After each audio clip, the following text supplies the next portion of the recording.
Fair enough. So today we talk about 10 practices for successful remote leadership that contributes to the success of the leader in leading a team, maintaining team spirit and productivity, and achieving organizational goals. Amid the COVID crisis, the leader finds himself or herself facing many challenges, one of them which is remote work. It's a skill that many employees and leaders are unaccustomed to. We have selected these practices from our research and observations of leaders in private and public sector around the world, and from our own experience as Gartner working remotely. Did you know that Gartner conducts more than 400,000 consultations annually, mostly remotely? Most of our 2,300 experts work from home. Personally, during the course of my 20-year career, I've spent half of it in a remote work capacity, leading a business unit of 500 people across 3 continents, and also as an employee under the leadership of a leader who lived in another continent. So before we start with these practices, it's important to understand the picture that we are in and the reality of the scene, which is what we're going through right now is not the normal circumstance of remote work. Usually remote work, or working from home, happens under different circumstances. You'll have your children in the school, the house will not be crowded, you'll have a designated area to work, you'll be able to perform your personal and social tasks. What we're going through today is the largest forced remote work experience that the world has been through. And that requires a remote leadership of a special nature to support people during this crisis.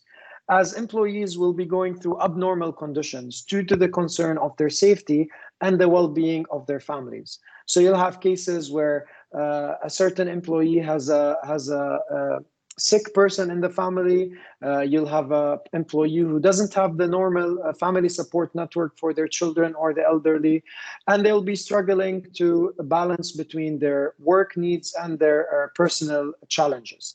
Also, there will be a varying percentage of fear and anxiety as employees fear the potential impact of the economic situation on their job and livelihood.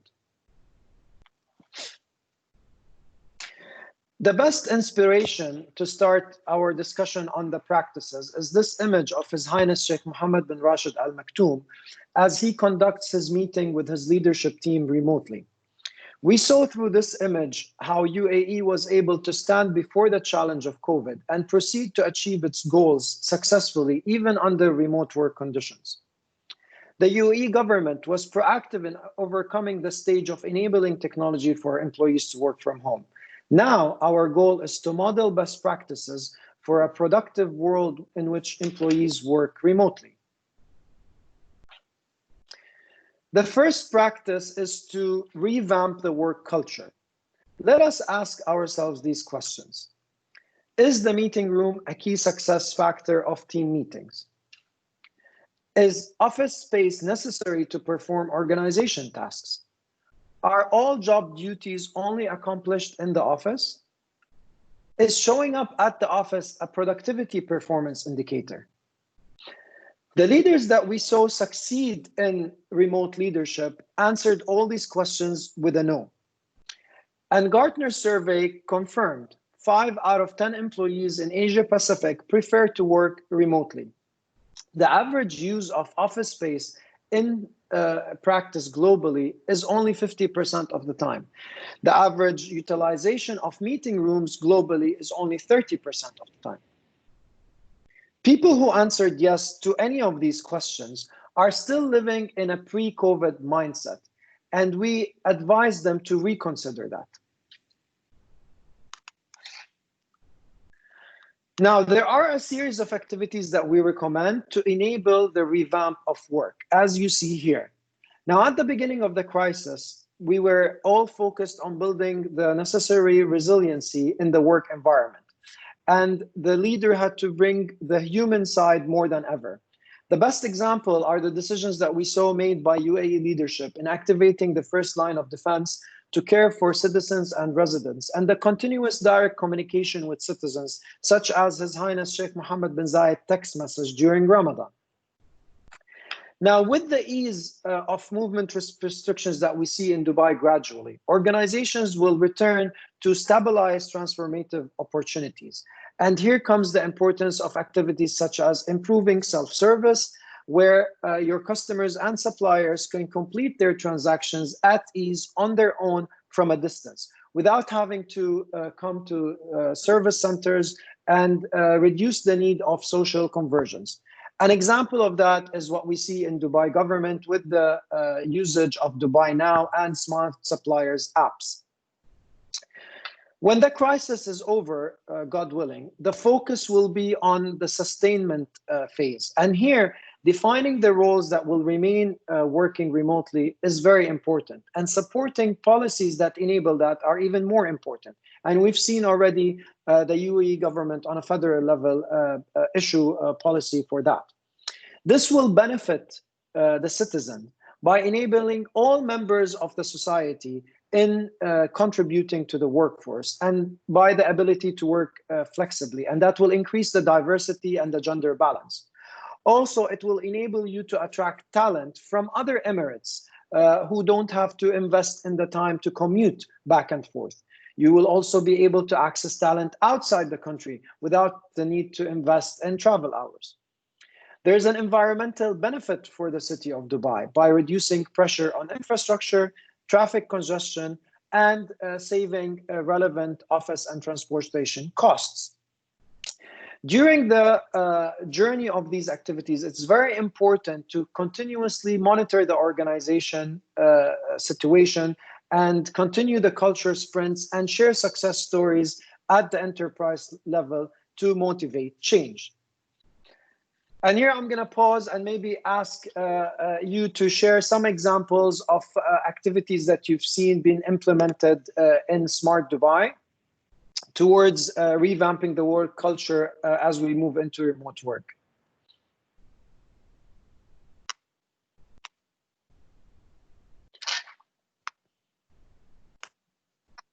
Okay, so I'm going to ask, I think Nadeem, you're on the call.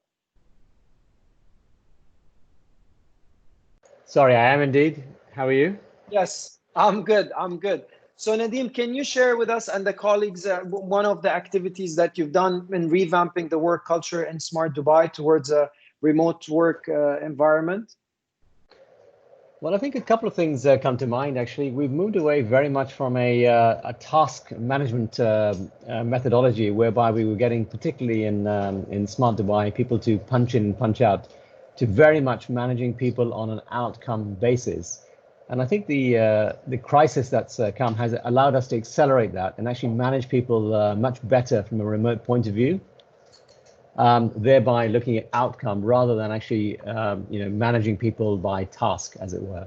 So I think that's one of the key ways that we've been able to drive that change in culture through this process. That's great. What about harnessing remote learning as one of the activities? Do you see an increase in remote learning? We do. There's a couple of things perhaps to say on remote learning. Our budgets have been significantly cut in terms of training and development as a result of the fiscal tightening across the Emirate. So we don't really have a training budget, but we're still working with partners like yourselves, IBM, amongst others, to basically actively deliver content like we are doing today. So definitely, there's been a lot more focus on e-learning, and I think the balance will actually shift from where we had maybe 80% of training last year done on a classroom basis and 20% online, to perhaps even reverse, and we have this year 80% of training done in an e-learning environment, or like this session we're having today, versus just 20% happening on a classroom basis. So yes, I do see some significant benefits. And I believe the training is much more targeted. The cost base significantly reduces as a result of this process as well. So COVID has actually helped to accelerate that process in a way. Oh, thank you. Thank you for sharing those examples. So the next practice I wanted to share with you is embracing the new world normal. This picture of the G20 Leaders Summit that happened remotely, chaired by the custodian of the two holy mosques, King Salman bin Abdulaziz Al Saud made history. It is the strongest indication that the world will not return as it was, but the new nature of remote work will be better. Now imagine this, if leaders and presidents of the world, more than anybody, need closed meetings and personal sessions, they still adapted to working remotely, then we surely can. Not to mention what this means from its direct benefits to the safety of the leaders and their delegations accompanying them, and to the value of time they've invested in traveling, and the carbon footprint improvement and the environmental improvement in reducing those travels to have those meetings. The behavior of people will change after the crisis. You know, the elderly, such as my father, used to go to the vegetable market and buy vegetables themselves. Now they're doing it online from their phone. You know, our children are now studying at home and the curriculum and exams are coming to them instead of them having to go to school. So the world will change as we know it, and we need to embrace the new world normal. And the faster we do, the better. And actually, in a recent survey that Gartner conducted, 2 out of 3 companies already plan to permanently shift to more remote work post-COVID. Here we see 76% of these companies that confirmed that appear in blue. Half of them plan for a 5 to 10% permanent shift to remote working, and 17% plan for 20%. We see it possible for government entities to make a plan for 10 to 20% permanent transition to remote working. And here I'm going to pose again and ask if Smart Dubai has been considering any plans or have any percentage in mind on how much work probably would shift to permanent remote work. I can shed some light on that, Ilham, from my side in discussions with Dr. Aisha right now. I think at the moment we're considering a possibility of 20 to 40% working from home in a post-COVID environment. Now that has to be those stats need to be considered against what legislation we are able to put in place. So basically, some legislation guidelines have been given from the Federal Authority of HR. DGHR still working on that legislation, so we don't know whether there will be any restrictions from a DGHR point of view. But we see a possibility of 2 days a week working from home being a reality in a post-COVID environment, just to give a little bit of a perspective on it. Yeah, that's great. I think that's a great target, and like you said, if legislation supports that, I think you will be leading other government entities with that shift, because that's also an ambitious target, but not impossible. Thank you for sharing, Nadeem. Pleasure. Now, to prepare for the new nature of the new world, Gartner has put in place numerous research and tools to support organizations in the recovery phase and the renewal race. One of these tools is a Gartner Foresight framework that will allow you to envision the different scenarios that can happen post-COVID, so you can plan ahead. This framework is normally applied during a workshop moderated by Gartner with the stakeholders and envision various scenarios for the products and services of your particular organization, because every product or services may have a different path or a different scenario that you want to plan ahead post-COVID.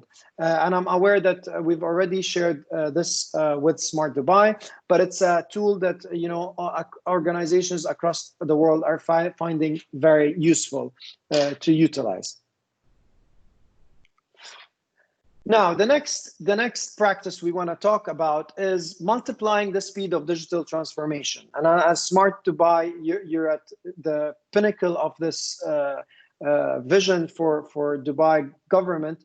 So you will be very familiar with this, but it's going to give you a new perspective in looking at the digital transformation maturity and the digital workplace readiness from the lens of COVID. As we know, there are criterias and models for the maturity of an organization's digital transformation and its digital workplace readiness. If we visualize that in a graph, you would see these 4 quadrants represented this way, and then organizations spread amongst them in this way as an example. An organization will be positioned on the quadrant according to its digital workplace readiness and digital transformation maturity. So you'll have some of the organizations that are effective, which are in green, some will be partially effective in yellow, and some will be ineffective and they're in red. Now, what did COVID do? The COVID crisis actually pushed the boundaries of the effectiveness quadrant to require a higher maturity of digital transformation and a higher digital workplace readiness to cater for the sudden increase in workloads and the business continuity need of working anytime, anywhere at scale. Therefore, you will observe that the effectiveness of many institutions that were effective before the crisis became now less effective. Now, what we've seen successful leaders doing is they have identified the fastest path to enable priority use cases and then reconsidered and accelerated their earlier digital transformation plans to achieve a higher maturity in a less period. Because if you follow the old route, as you can see in the example of the partially effective organization in the middle, you will still be partially effective. But then now you need to move and pivot and expedite your digital transformation to be able to be in the effectiveness zone. Now, we saw in Dubai how this was implemented and how Dubai was able to activate the government network remotely and the tools for virtual meetings, and then proceed to expedite the paperless strategy and the digital stamp 100% under the initiative launched by His Highness Sheikh Hamdan bin Mohammed Al Maktoum.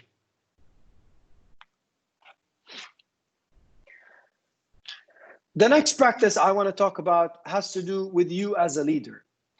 You need to own your daily habits in the new normal.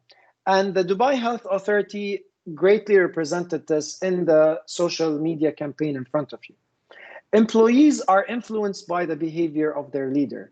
When they see the leader practicing sports, teaching her children, practicing recreational activities, communicating with family and friends, and meeting with the work team as usual, all from the premise of their homes, that will motivate them to follow the same. We see many of you doing that, and actually some of you sharing that on social media, and that's great. Now, some of the people we see are, still complaining that they're unable to practice their daily habits in the new normal. And that will transfer negative energy to the people. So please own your daily habits in the new normal, practice your life, and share some examples with your employees.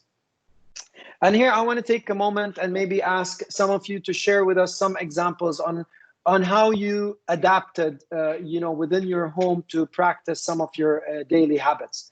I'm aware of, people setting up gyms at home, people doing some activities around it, people trying to do some virtual coffee sessions in the weekend with family and friends. But I'm interested to hear from some of you. And if nobody answers, I'm going to pick somebody randomly. So preferably someone shares an example with us.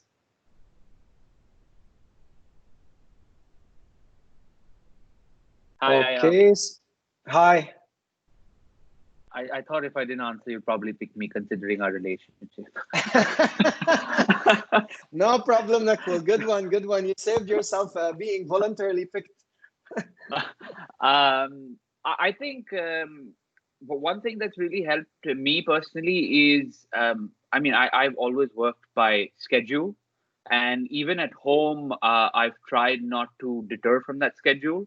So I set a fixed time to ensure I'm exercising, a fixed time to ensure that I'm reading, and obviously, this is all usually after work hours in Ramadan around 4 o'clock onwards. And I think sticking to schedule mentally has really helped. And there's so many people online that have been helping with different types of workouts, etc., which you can do without any weights and just anywhere, literally, as long as you have a little space to just fit your body in. And yeah, that's pretty much about it. That's great. Thank you for sharing, Nakul. So I'm gonna ask Alia. Alia, are you with us on the call? Ali Al-Mheri.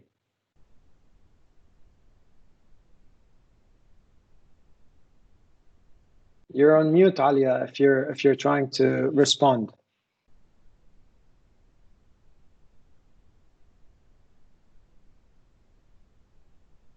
Okay, I guess Alia can't hear us. Maybe I'll pick someone else. Nagham, are you on the call?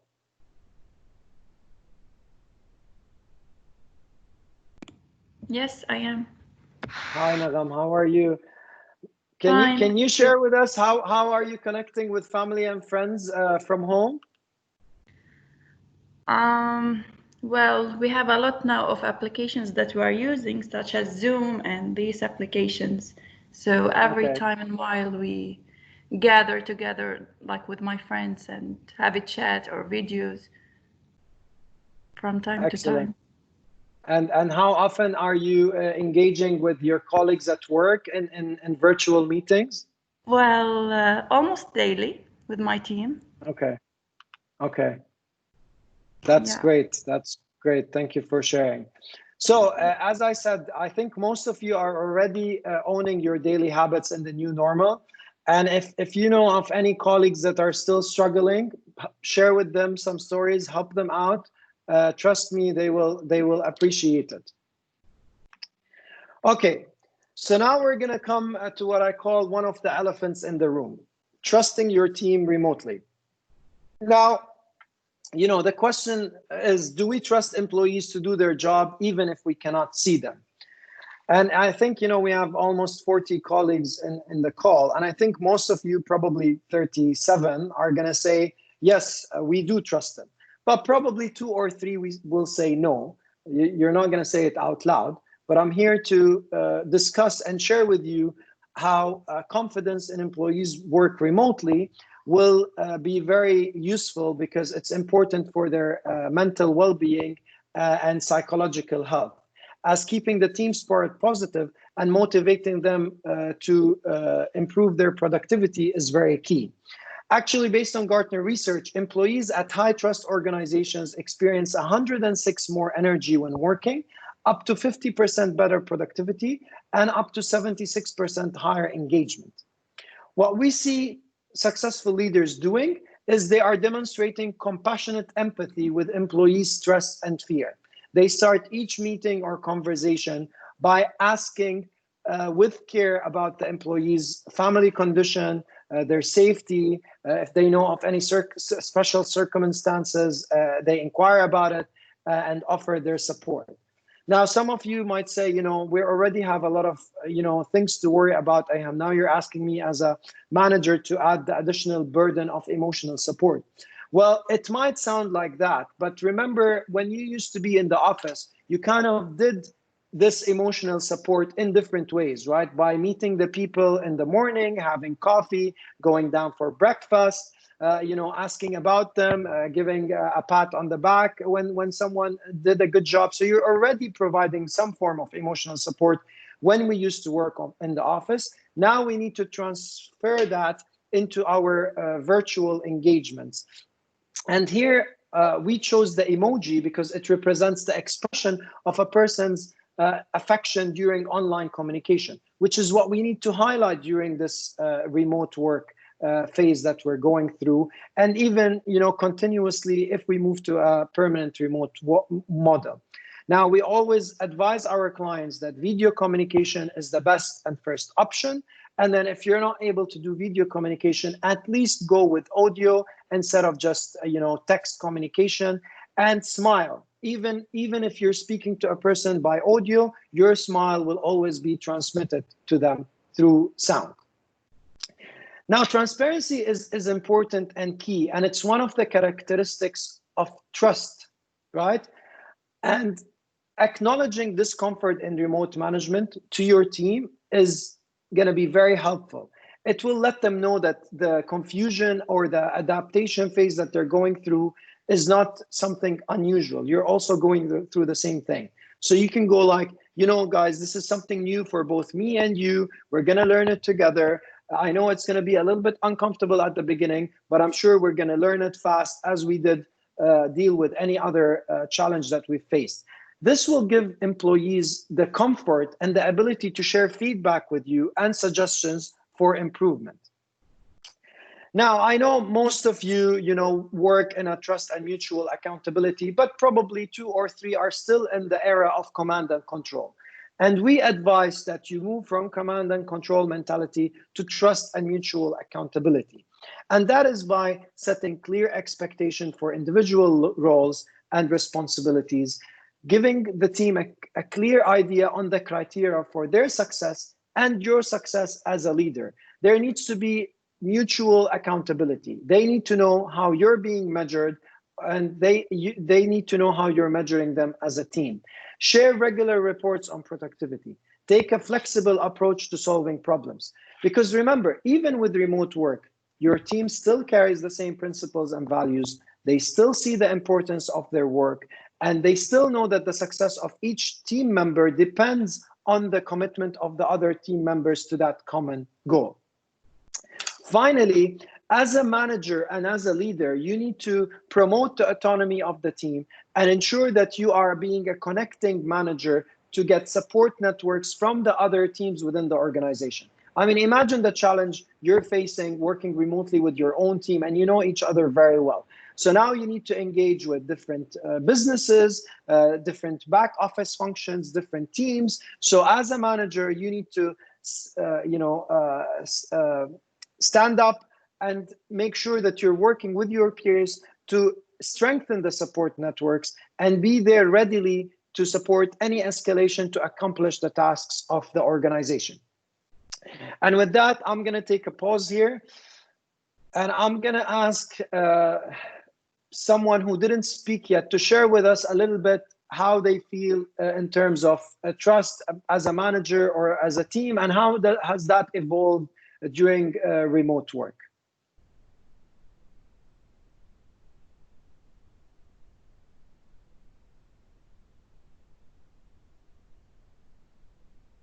Okay, so you really like the approach that I pick someone, which is fine.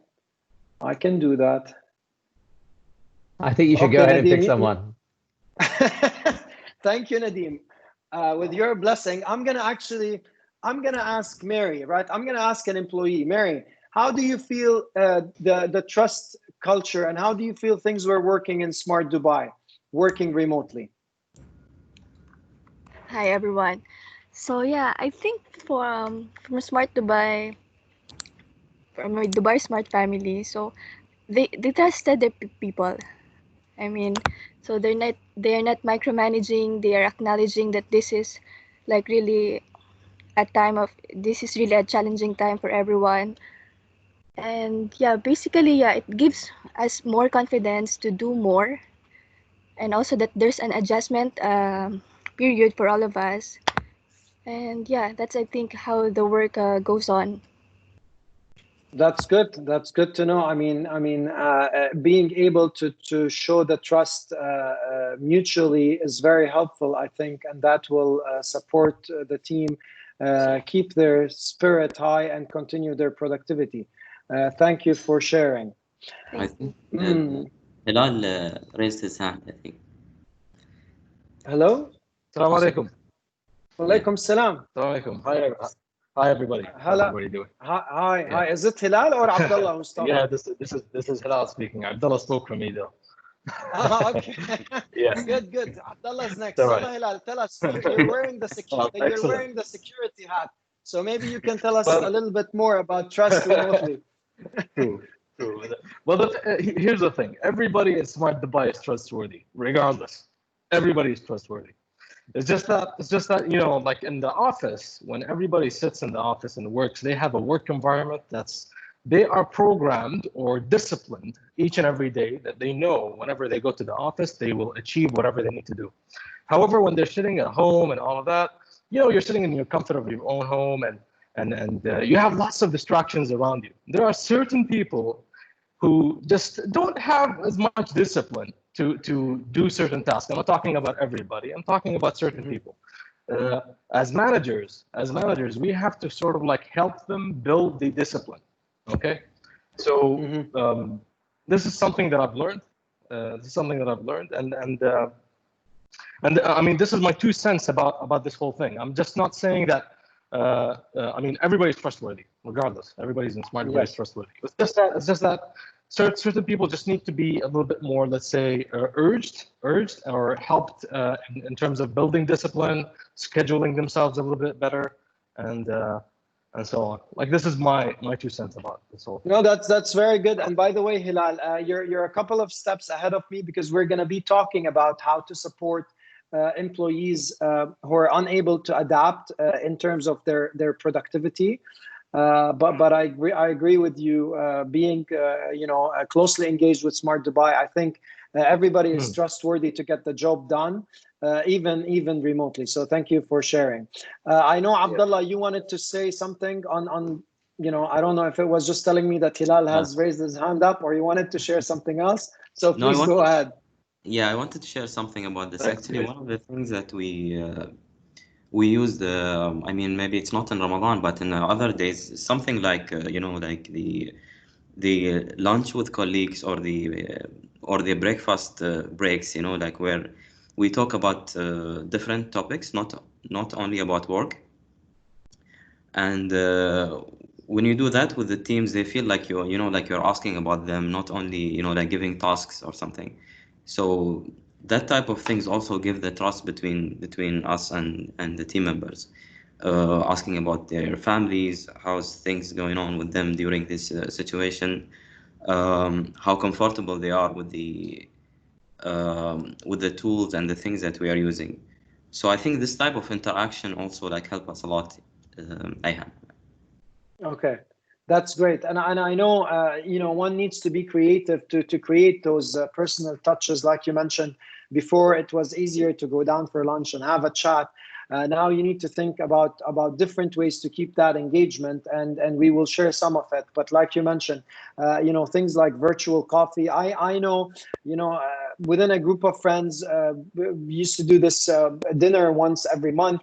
And I know somebody who took the initiative of actually delivering a meal to each of the group, and then they went on video and they ate together, right? So yeah. People are being creative to continue these human touch, because remember, we're social creatures at the end of the day, and we're not going to transform to 100% remote work.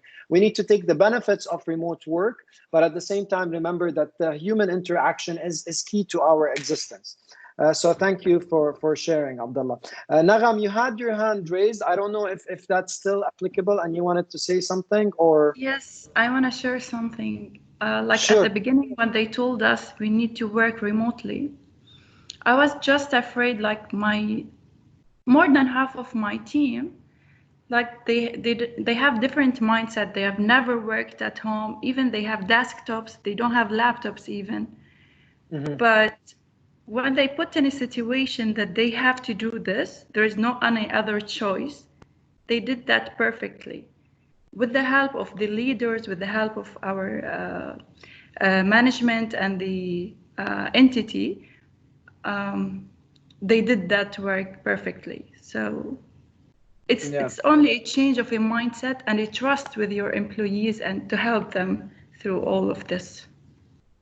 Agreed. I think there is again, COVID is a humanitarian crisis, and it hurts us what's happening across the world, and the efforts that are going through. But there is a little bit in what you said of a opportunity that was created because people were forced to a behavior that they were either unaware of or resisting, right? And this thing really brought out the best of us in many different ways, by the way. I mean, I think this has brought a lot of great things in people around us, whether at work or in our personal life. And it even showed us, a lot of positive behaviors that we will continue to carry even post-COVID. But I agree with you. I think nobody, if you've asked, probably if we were having this call a year ago and we were advocating remote work, Nadeem will not probably say we're thinking of moving 20 to 40% because the legislation simply said 0, right? But now everybody went like, oh, you know what? This is really working and there are some benefits. So let's make the best out of both worlds.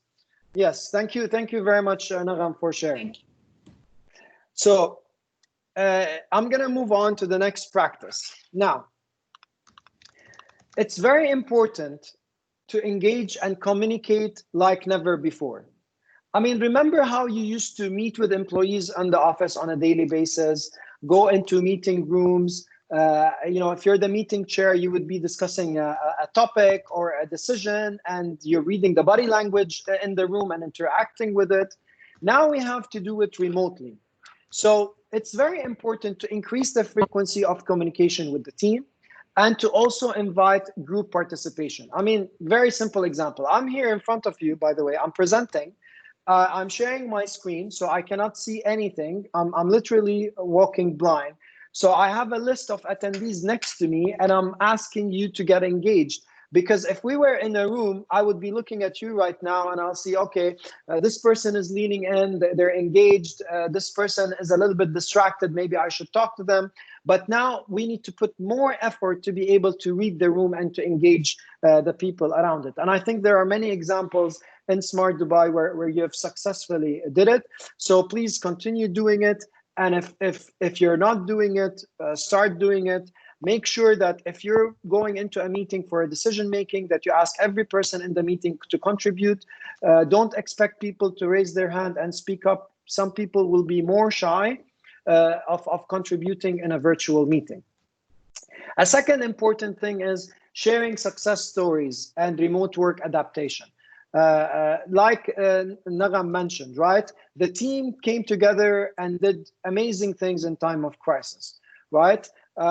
Capture these success stories, share them within the organization, share them, within your WhatsApp group or through social media if possible. And I know, Smart Dubai is doing all of these things.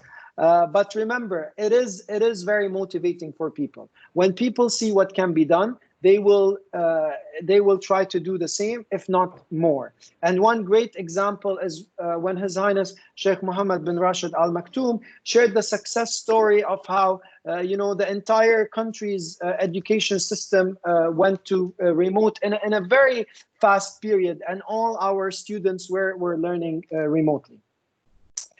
Now, do you remember, I mean, between your, 7th floor, 9th floor, 10th floor, and 11th floor, going between the elevators, walking across the corridor to going to the common lunch area, you've always bumped into employees, right? Employees that are not in your team. Maybe there are 2 or 3 levels below you from a hierarchy point of view. And you said, how are you doing? How's your family? Let's go, play a foosball game together. Or have you watched the football match yesterday? So you had these conversations in the corridor with these people. And that left a very positive impact on these people, and it brought some motivation to them. So now, as we are between these 4 roles, what's happening is we're only speaking to people when we need something from them. So 90% of the time we're only communicating with our team members and sometimes with our peers, and there are many colleagues in the organization that we're not talking to at all. So what I want you to do is bump into employees virtually. What does that mean? Pick up the phone, pick any random employee from your office, call them up and say, hello, I'm actually bumping into you in virtual Smart Dubai. How are you doing? And have that conversation that you would normally do in the elevator or in the common lunch area or in the corridor. I have personally put half an hour in my calendar and I called it virtual corridor. And in those 30 minutes, I would actually call random colleagues in the office, and actually I would call random people and clients, because I also bump into you in Smart Dubai when I'm coming for meetings as well. So this has a very positive impact on the employees. Try doing it and let me know how it works for you. Finally, it's very important that we apply culture hacks to improve virtual meetings. Virtual meetings are new. I think everybody's getting very good at it. The entire world now is using the virtual platforms. And at Gartner, we have more than 30 ways in which virtual meetings can be hacked and improved.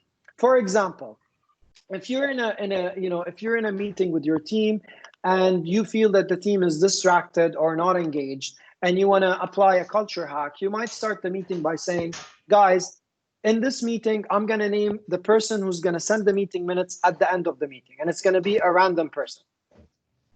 Suddenly, everybody's going to be attentive. Everybody's going to be engaged because they know that you might name them as the person who's going to be sending the meeting minutes. Another example is actually, if you're discussing about a product improvement or a service improvement, that you invite one of your clients or strategic partners into that meeting, right? So, for example, let's say you're working on an iteration of one of your services, and you go like, okay, this entity is one of our biggest users. We're gonna invite one of them to join our internal meeting. Or maybe you have a management meeting and you invite IHAM to join the meeting and give a perspective from Gartner's point of view. Automatically, what happens is when people know there's another person in the meeting, not from the usual team, the engagement will increase, the attentiveness level will increase, and the level of conversation will be richer because somebody is bringing an outside perspective into the room. So I'm going to pause here and ask you to share with me what you're doing around engagements, and if you're applying some of the practices we've shared, or if you have other practices that you want to share. So I'm going to pause for 5 seconds, and if nobody speaks up, I'm going to randomly pick one of you.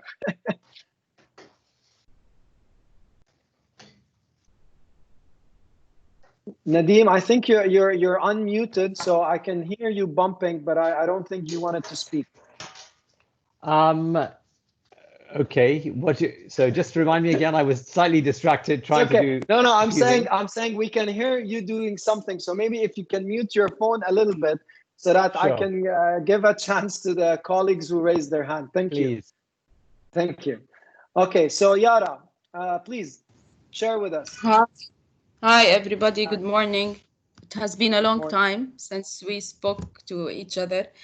I liked IHAM the bumping thing. That's a very good idea. Okay. I didn't.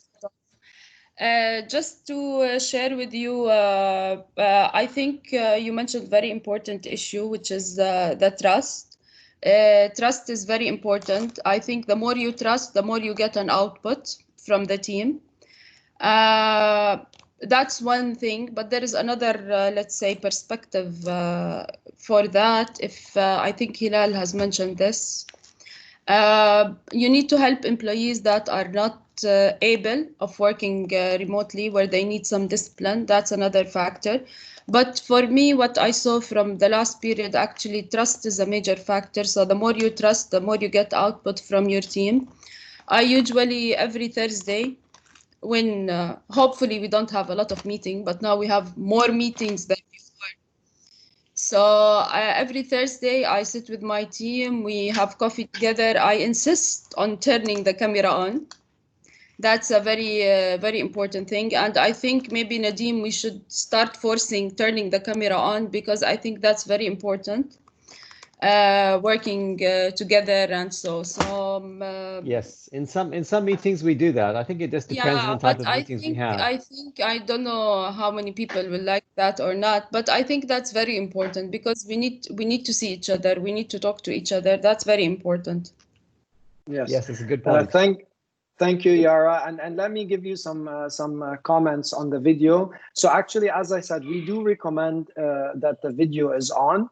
Now, we do understand there will be certain circumstances of colleagues based on their home setup where they will be unable to participate in a video call because they're shy, or because their kids are noisy, or because there are multiple people in the room. So what is good about that, and to encourage them, is to let them know that it's okay if you're in a meeting and maybe you're talking and then your child is shouting, or your pet is making a noise, or there are other people talking around you. That's okay. In terms of help them with the fact that you can blur the background. I mean, believe it or not, people are naturally shy, because again, we have to remember the fact they're not working remotely at the moment. They are working in a special circumstance where basically they are in a home in a crisis trying to work, right? And therefore it's good if you have some members of your team that when you say, guys, let's open the video, and that that person one time, two time, they don't open the video, you can have a separate one-to-one conversation and ask them, why aren't you opening the video? Do you have any certain circumstances at home?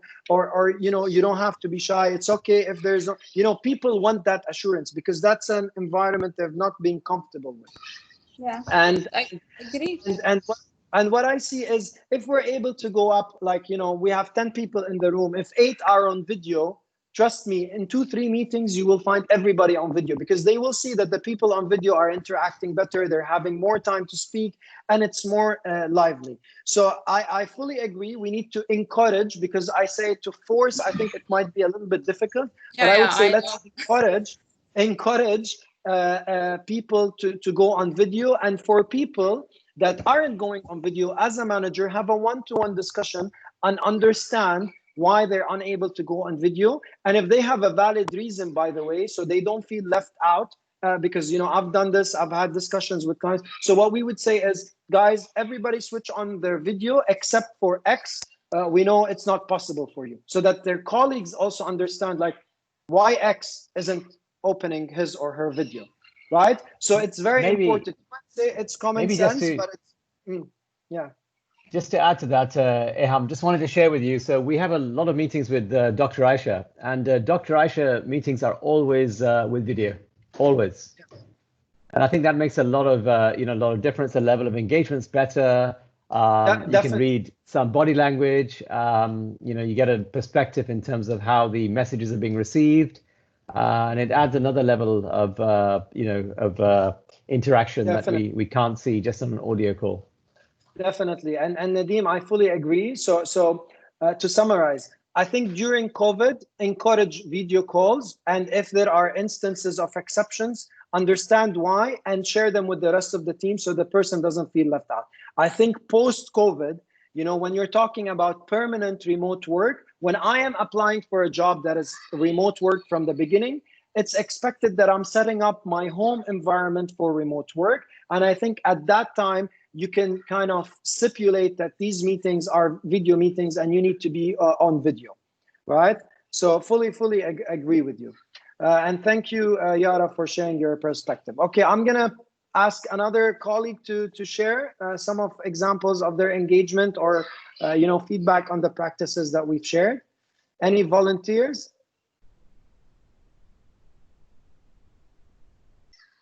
Okay, so you enjoy this whole Iham randomly picks someone. So I'm gonna pick Badriya.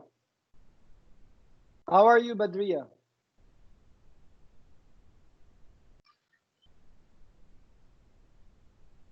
Badriya, you're on mute. If you can hear us, let us know.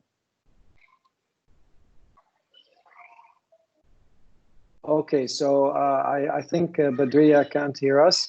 Let me pick someone else. Could you repeat the question, Eham? Yeah, sure. My question is, share with us some examples of how you're engaging and communicating more with your colleagues or with your teams, or if you're facing any challenge just in that area, or if you have any feedback on the examples that I've shared with you.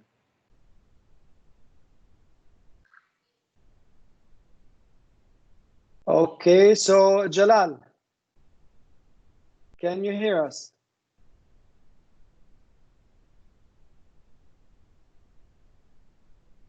See, that's the other positive thing of having video, because then I can at least look at you. Hala ya Jalal. Okay, Jalal responded. So Jalal, how are you engaging and communicating, with your colleagues and the team? How are you, virtually doing the Smart Dubai 9th floor setup?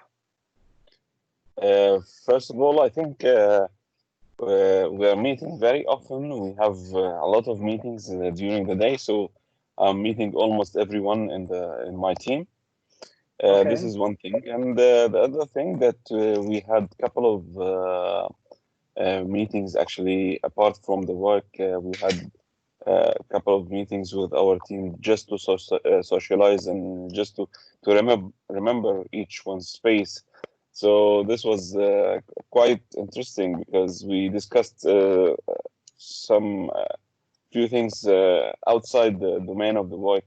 So just to keep the good relation between the team members. And it was honestly, it was very interesting. And also we discussed a few things, concerns actually about working from home and how this is impacting our life, and what is our expectation, future plans, what are we going to do in the summer, and so on. So it was quite interesting. I think we are still keeping a bit of social life, a little bit. We are trying to keep it alive. But honestly, it is quite also hard to be away from your direct interaction with your team. But anyway, we are trying our best to keep a good relation anyway. Thank you for sharing. Yes, I think nobody is underestimating the difficulty. As we said, this is a special circumstances. I think post-COVID, even if you're working remotely, you will still have the chance to come to the office, during the week and meet your colleagues face to face and make the best out of both worlds. Jalal, thank you for sharing with us what you're doing. Okay, so next, whisking up remote innovation, right? Innovation is in the fabric of the UAE and Dubai. And if the events of 2020 taught us anything, is that the leadership innovation and the digital government is what made you more effective during the crisis as a city and as a country compared to others in the world, right? And let us not forget that we're still in the year of 50-year preparation, right? And brainstorming sessions and innovation must continue, and we should leverage the digital tools available for such activities.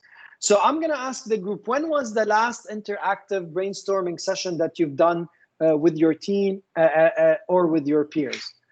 Please share with me. I mean, you can even put a comment if you don't want to talk. Just let me know, when was the last time you did a brainstorming session and what was it about?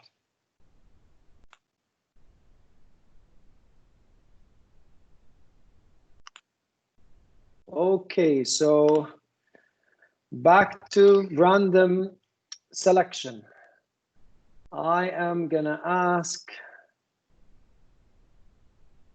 Noor from marketing. Yes, hi everybody, good morning. So we engaged in a brainstorming session yesterday to choose a name for a customer portal that was formerly called Smart Connect. And yeah, we came up with a name in like record time, and it was pretty productive. Excellent. And how did you what tool did you use to conduct this brainstorming session? Teams. Okay. And I was actually about to pray, and my phone was ringing, so I used it on my phone for the first time, and it was pretty good. I was very resistant to the whole idea of working from home when this first started, and because I'm very much routine oriented and I like to sit at my desk with my coffee in the corner, and I wasn't sure about the setup at home. But I found it to be, I found myself to be much more productive. And, our team meetings are very much deliverable based. And I really enjoy the level of autonomy that, that we're given, and the trust that we're given. And it, just like Marie said, it just, creates a stronger drive for us to give more. And and so I know I'm talking more than I should be right now, but I also really enjoyed Dr. Aisha's voice note to us. That was, different approach to communicating with everybody. It was very heartfelt and very personal. And yeah, so I hope that everybody's coping with this well. I find that exercise really helped me because, and honestly, especially in Ramadan, I'm dragging myself to exercise. It's not easy, but it's very liberating. I feel so much better. It's like an emotional shower. So I recommend this to everyone. I'm done. Thank you, Noor. On the contrary, I mean, that is the whole essence of this session, is to hear from you what worked and what didn't work and the challenges that you're facing. And then thank you very much for sharing with us. Hilal and Abdullah, you've shared on chat that you've done brainstorming sessions. Can you quickly write what platform did you use for brainstorming so that your colleagues can see? Meanwhile, I can talk about it. Yes, Hilal, tell us like. what tools did you use? So like Noor mentioned, I mean, the primary focus for all the main method of doing brainstorming sessions is using Teams. And one of the challenges that I faced during the first stages of us working remotely is the lack of whiteboards. I mean, I'm a person that's very, I like to use whiteboards and so on. So now with the addition, I mean, there's a new feature in Windows with whiteboards, so you can like collaborate, you can do brainstorming sessions easily now using the current method of work. And people since they're working remotely, they're less pressured, they feel more relaxed, they share ideas more freely, I noticed. So that's been a helpful thing. I mean, for this the brainstorming sessions remotely. That's me. Thank you for sharing, Hilal. Abdullah.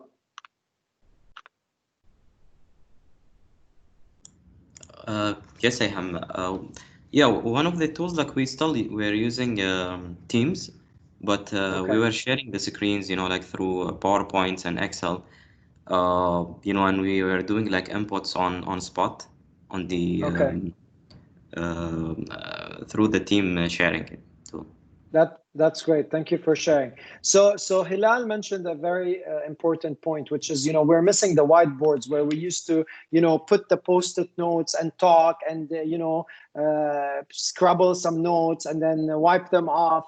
And like you rightly mentioned, there are actually some virtual whiteboards. There are ones that you can use on Microsoft Teams. There are ones that you can use on Cisco WebEx. And there is one that I wanted to share with you that was very that we found very effective and as close to reality as possible, which is called Miro, M-I-R-O. It's a freemium virtual platform, so you can get a lot of its features for free. And it can help you actually work together as a team, right? As if you're in the same room. So each person's mouse will have his or her name, and you can, work on the whiteboard, put post-it notes, wipe stuff off, talk. And then if somebody missed that brainstorming session, they can come back and see exactly who wrote what and kind of relive the whole brainstorming session. Which brings basically the innovation element and the best of the collective brains of the team. So if you didn't have a session since the start of the crisis, please plan for an innovation or brainstorming session during the month of June, and think about something that you want to work around. I mean, there are lots of different things that you can think about. I mean, according to a Gartner survey, 58% of the leaders are telling us that they see a possibility of a W-shaped economy, which means that they are planning for a second wave scenario from COVID, God forbid. Again, this is brainstorming, this is planning ahead, this is trying to find solutions, and we urge you to do these virtual innovation workshops. And if you need any help, please reach out and we can share with you more information about how to run such workshops. Now, fun is important, and I know whether it is the government of Dubai or Smart Dubai, you're great at creating fun activities for your employees. There were the government games at the Dubai government level that were postponed due to COVID, but we still need to have alternatives, and we need to create fun activities for employees during this crisis. And I'm going to share some examples with you. You know, you're all aware of the Dubai Sports Council Run a Marathon at Home. That was a great initiative, had a lot of interaction. You might come up with a sports activity that you can do within Smart Dubai or within your particular team and keep the team competing and interacting and healthy. You know, I know you're familiar with the Wheel of Names. So if you're having a virtual coffee session, or you know what Smart Dubai calls Khamis al-Wanis session, you could you know, have the team and roll the wheel and ask the person to share a talent or a funny story, or even you know, sing happy birthday. You know, there are lots of ideas. Some of them are, you know, you can do permanently, like have a 30 minutes a week where you bring your children to the virtual meeting and they talk to each other. And some of them are, you know, temporary, that are happening during COVID, just like the picture you see on the right of the screen, which is an American state had a farm which activated a service that you can share a tour of a farm, or you can have one of the farm animals, you know, for humor, participate in a meeting. And here you see the llama animal in the bottom of the screen in that particular meeting. And while you might say, you know, who would want this? Actually, there is high demand, and there's actually a waiting list for this farm to, you know, join virtual corporate meetings. And you know, as those meetings were optional when you were in the office, keep them optional even virtually. But it's important for leaders to initiate and encourage them, because you know, everywhere everybody's feeling the pressure, you know, of the numbers, of the budgets, of the criteria that we need to do the success. These are important but dry. We need to bring some fun in it so we can you know, change.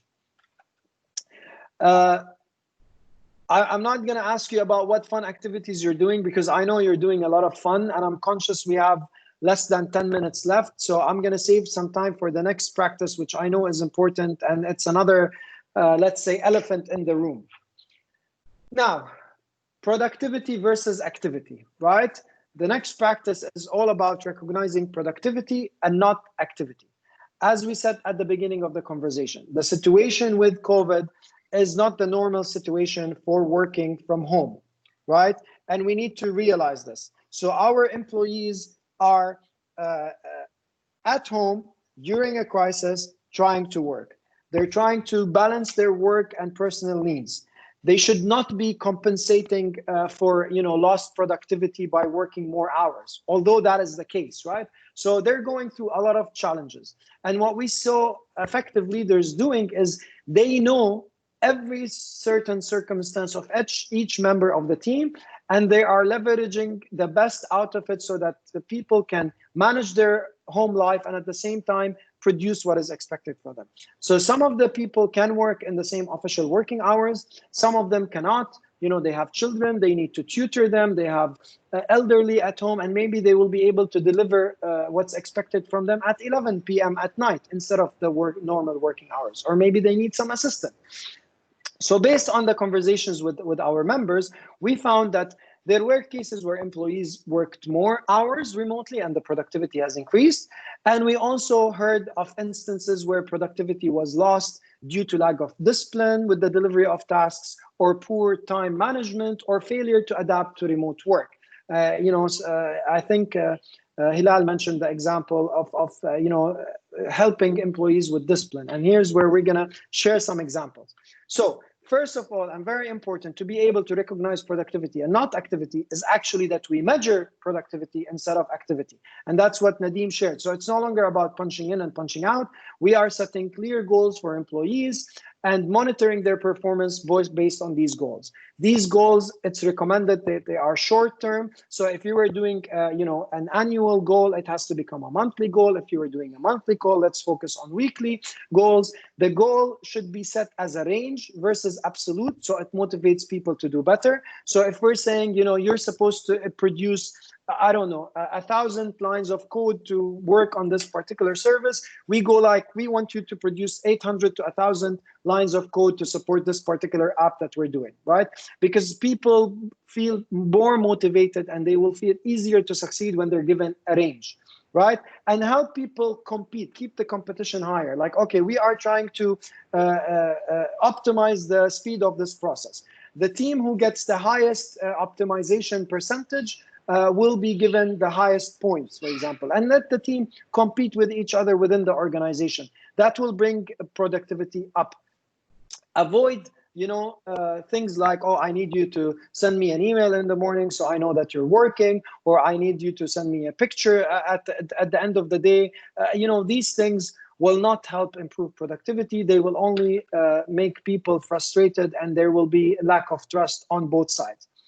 Now, some of you will say, but Ayham, we have some roles where they're time bound. We need to respond to clients, we need to respond to other government entities. What do we do with that? Utilize a mix of technology and data to monitor time-bound roles. Here's an example. On Microsoft Teams, there is an app called Shifts, okay? And in this app, what you do as a manager, you're gonna say, okay, we are responsible for answering customer calls. We're supposed to be working from 10 a.m. to 2 p.m., okay? Therefore, I'm going to put these hours, and you as a team, you tell me which hours you're going to cover, because I'm expecting you to cover the entire hours. But I know you have personal circumstances, so agree amongst you. So the team actually decides, okay, I'm going to do 10 to 11. My colleague is going to do 11 to 12, etc., etc. Now you come back on this app and you see, okay, the whole shift was covered. Excellent job, well done. I'm still missing out this 1 hour at the end of the working day. Nobody seems to want to take it. So I, as a manager, step in and I assign a person to cover that app. Okay, there are other examples, but ideally utilize technology and the data that you have to be able to ensure that you are fulfilling time-bound roles. Finally, when it comes to poor performance cases, treat them individually, okay? Find out this employee whose productivity went down. Are they going through any special circumstances because of the crisis? Or was their performance already poor before the crisis? Do they need help in adapting? Do they really need special monitoring? And each case has a different way to deal with it, from solutions like setting weekly activity schedule to asking the employee to share their agenda on Outlook so you can help them and coach them on how to make the best out of their day, or even to assign a buddy from the team, a high performer who can help this person adapt, to even worst case scenario if their role is not vital and you think they're going through struggle and they cannot improve their performance, give them a leave, right? Ask them to go on a leave until this period is over. So there are different ways. However, applying full one size fits all, we're going to do all this to all the employees because we feel maybe some of them are going to poorly perform is not recommended. There are tools to monitor performance. We have them as Gartner. We know about them. We don't recommend them. We recommend them as a last option or only for situations or roles that are very critical or very security related or something really major. And it's always going to be on a very small scale and not on a general scale. So I'm going to pause for a second here. Anyone would like to comment on this? I think, Nadine, you already said that you're moving to an outcome-based productivity instead of activity. So I think absolutely, it's good to hear that. Yeah, thank you. Now, finally, and with 2 minutes to our close of the session, you're Smart Dubai. You're all about technology. I think your individual maturity on using remote technology is higher than average. Still, it's important to keep training the team on remote technology. We've seen an increase in bad practices during remote work of COVID that threatens employee privacy, confidentiality of enterprise data, and the ability to achieve the required productivity.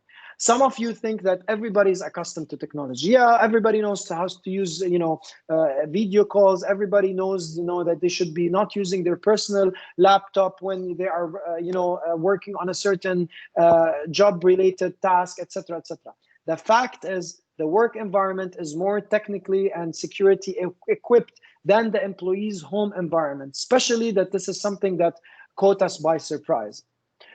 So make sure that everyone is ready for the correct and effective utilization of these technologies. A very simple example is virtual meetings. You know, there are ways to secure virtual meetings, you know, using passwords, putting a waiting room, making sure the person puts their name, they switch on the video. There are etiquettes to those meetings on, you know, how to start, who's to speak, put on mute, you know, etc., etc. Share these, put, you know, every week in your weekly meetings, have 10, 15 minutes to cover one of those and share them with the team. Okay, so we have briefly covered these 10 practices, given the time available and the fact that, you know, we have 50 colleagues on the call. Each of these practices can be covered in an entire session by itself, and we can talk about it. I want to leave you with this twist so you can remember those practices in the back of your head. Every first letter of each practice, if you put them together, they will constitute the word remote work. Final words I want to leave you with, okay? The crisis of COVID will pass like any crisis that humanity has experienced, and we will get out of it stronger, inshallah. People will never, ever forget how their leaders have dealt with them during this crisis, okay? During crisis, there is no average leadership. There is great leadership and there is poor leadership. So we ask the attendees to get out of the session and take at least one action that they will execute from each practice and put it in your agenda, be it the virtual innovation, be it the virtual corridor, be it sharing a success story a week, be it using the wheel of circles to wheel of names to have a fun activity, be it I'm gonna revisit the targets of my team because I need to do better in terms of productivity, be it okay, I think my team felt that a little bit I'm not trusting them because I'm asking them every morning to show up and maybe I need to change the way. Whatever it is, take one action and apply it. I think this will help you with remote leadership. Come back to us, let us know what worked, let us know what didn't work, share with us any challenges, and we are happy to support you. I really hope you enjoyed this session, and thank you very much. For those people who need to leave, I wish you a great day and Eid Mubarak in advance. And if anyone has a little bit of time and want to ask any questions, I still have the next 15 minutes available to answer any of your questions.